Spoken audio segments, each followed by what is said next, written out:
పని చేయడం వరకే, కష్టించడం వరకే మన చేతుల్లో ఉంది. ఆ ఫలితం, వచ్చినటువంటి ఫలితం మనకు సంతోషాన్ని ఇస్తుందో లేదో మనకు తెలియదు. ఆ దొరికినటువంటి సంతోషం కూడా ఎంతకాలం నిలుస్తుందో మనకు తెలియదు. జీవితంలో శాశ్వతమైనటువంటి సంతోషాన్ని ఇచ్చేటువంటి పని ఏదైనా ఉందా?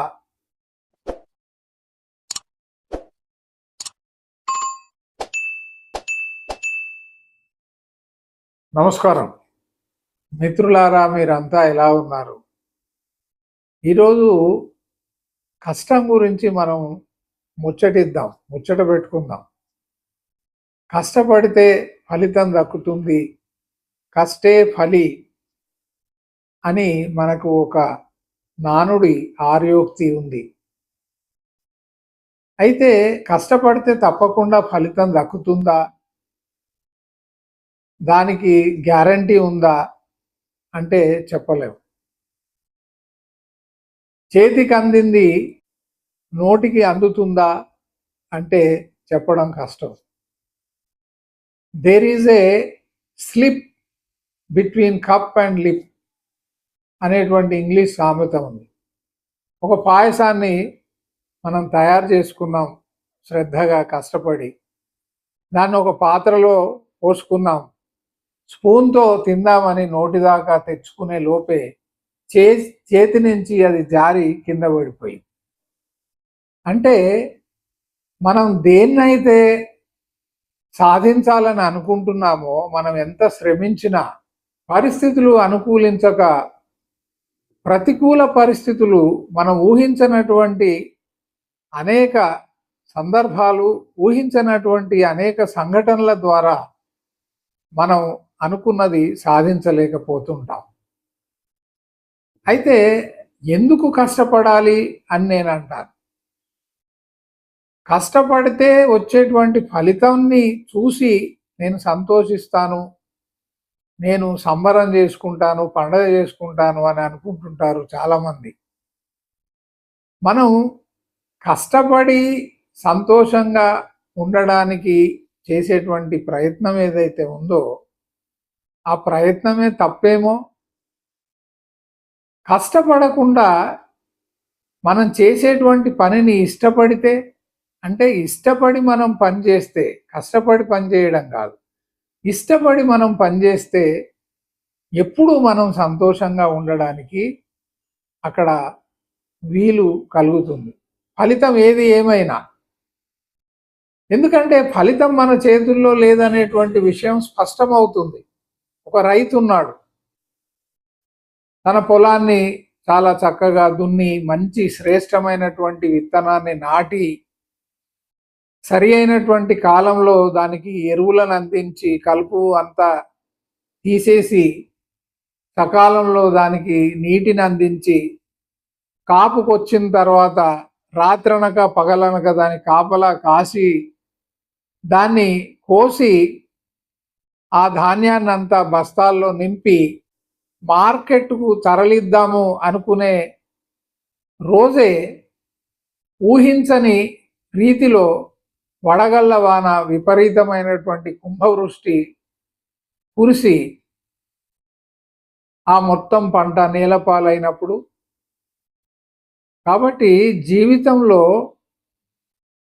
అనేక సందర్భాల్లో మనం చూస్తుంటాం, ఫలితం అనేది అది మనకు దక్కుతుందో లేదో చెప్పడం కష్టం. దక్కినటువంటి ఫలితాన్ని మనం సద్వినియోగం చేసుకుంటామా, సరిగ్గా ఉపయోగించుకుంటామా లేదా అనేది కూడా చెప్పడం కష్టం. ఉదాహరణకి ఒక వ్యక్తి వ్యాపారం చేసి 10 కోట్లు సంపాదించాడని అనుకుందాం. ఆ తర్వాత అనేకమైనటువంటి చెడు అలవాట్లు, చెడు స్నేహాలను ఆయన ఏర్పాటు చేసుకొని వాటికి బానిసైపోయి, తాను సంపాదించిన 10 కోట్లే కాదు, అంతకుముందు ఉన్నటువంటి తన పూర్వీకుల ఆస్తిని కూడా తెగ నమ్ముకొని బికారిగా మారినటువంటి వాళ్ళు ఈ లోకంలో లక్షలాది మంది ఉన్నారు. అంటే మనం ఏం చెప్పదలిచాం? జీవితంలో నిరుత్సాహపడకూడదు. జయము అపజయము అనేవన్నీ కూడా మనుషులు సృష్టించినటువంటివి. నువ్వు ఎలాగైనా విజయాన్ని సాధించాలి అంటే ఎలాగైనా అంటే గొంతు కోసో, మోసం చేసో, అబద్ధాలు చెప్పో, వంచన చేసో, లూటీ చేసో, దోపిడీ చేసో అదే చేస్తూ ఉన్నారు సమాజంలో. అనేక రకాల కుట్రలు, కుతంత్రాలు, మోసాలు, దగ ఇవన్నీ చేసి మనిషి తను అనుకున్న దాన్ని సాధించి లోకం దృష్టిలో ఒక విజేతగా, ఒక విన్నర్గా, ఒక కాంకరర్గా అతను పేరు ప్రఖ్యాతులు తెచ్చుకుంటాడేమో. కానీ ఆ వ్యక్తి యొక్క మనస్సుకు తెలుసు తాను చేసిందేమిటో. అది ఏ రోజు కూడా సంతృప్తిని ఇవ్వదు. కాబట్టి సంతోషంగా ఉండడం ప్రధానం. సంతోషంగా ఉంటూ మీరు అనుకున్నటువంటి వాటిని సాధించేటువంటి ప్రయత్నం చేయండి. అవి సాధించడం అని నేను అనను.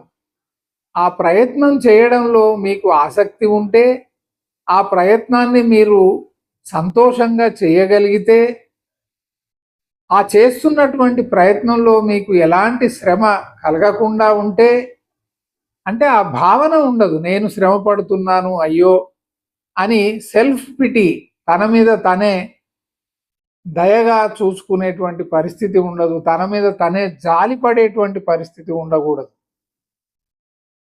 సంతోషంగా ఉండడం అనేది మనకు జన్మతః వచ్చినటువంటి హక్కు. పుట్టుకతో మనకు వచ్చినటువంటి హక్కు ఏమిటి? సంతోషంగా ఉండడం. కలో గంజో, గంజి తాగుతూ కూడా మనం చాలా సంతోషంగా ఉండొచ్చు. అదే బంగారు పళ్ళెంలో ఒక 40 రకాల వంటలను వడ్డించిన తర్వాత కూడా ఏడుస్తూ తినేటువంటి వాళ్ళు కోటాను కోట్ల మంది భూమి మీద ఉన్నారు. అలాగే మీరు సంతోషపడాలని అనుకుంటే అన్ని పరిస్థితుల్లో కూడా మీరు మానసికంగా సంతోషంగా ఉండేటువంటి జీవన విధానాన్ని అలవర్చుకోండి, డెవలప్ చేసుకోండి. వారిలాగా నేను సంతోషంగా ఉండాలి, వీరిలాగా సంతోషంగా ఉండాలని అనుకోవడం చాలా పెద్ద తప్పు. మీలాగా మీరు సంతోషంగా ఉండండి. ఎవరినో అనుకరించేటువంటి ప్రయత్నం చేయకండి. వ్యక్తులు డబ్బు సంపాదిస్తే చాలా సంతోషంగా ఉంటారనేది ఒక భ్రమ. ఆ సంపాదించినటువంటి వ్యక్తులను అడగండి, గుండె మీద చేసుకొని నిజాన్ని చెప్పమనండి, వాళ్ళు ఎంత సంతోషంగా ఉన్నారు. డబ్బు అనేటువంటిది, హోదా, అంతస్తు అనేది సమాజం దృష్టిలో మనకు గొప్ప పేరుని సాధించి పెడుతుందేమో కానీ సంతోషాన్ని ఇస్తుంది అది అని చెప్పడం చాలా కష్టం. ఎంతోమంది కుబేరులు, ఎన్నో కోట్లు ఆర్జించినటువంటి వాళ్ళు, ఎన్నో రకాల సంపదలను కూడబెట్టిన వాళ్ళు కూడా వాళ్ళ నిజ జీవితంలో సంతోషంగా లేరు, శాంతిగా లేరు. ఇది వాస్తవం.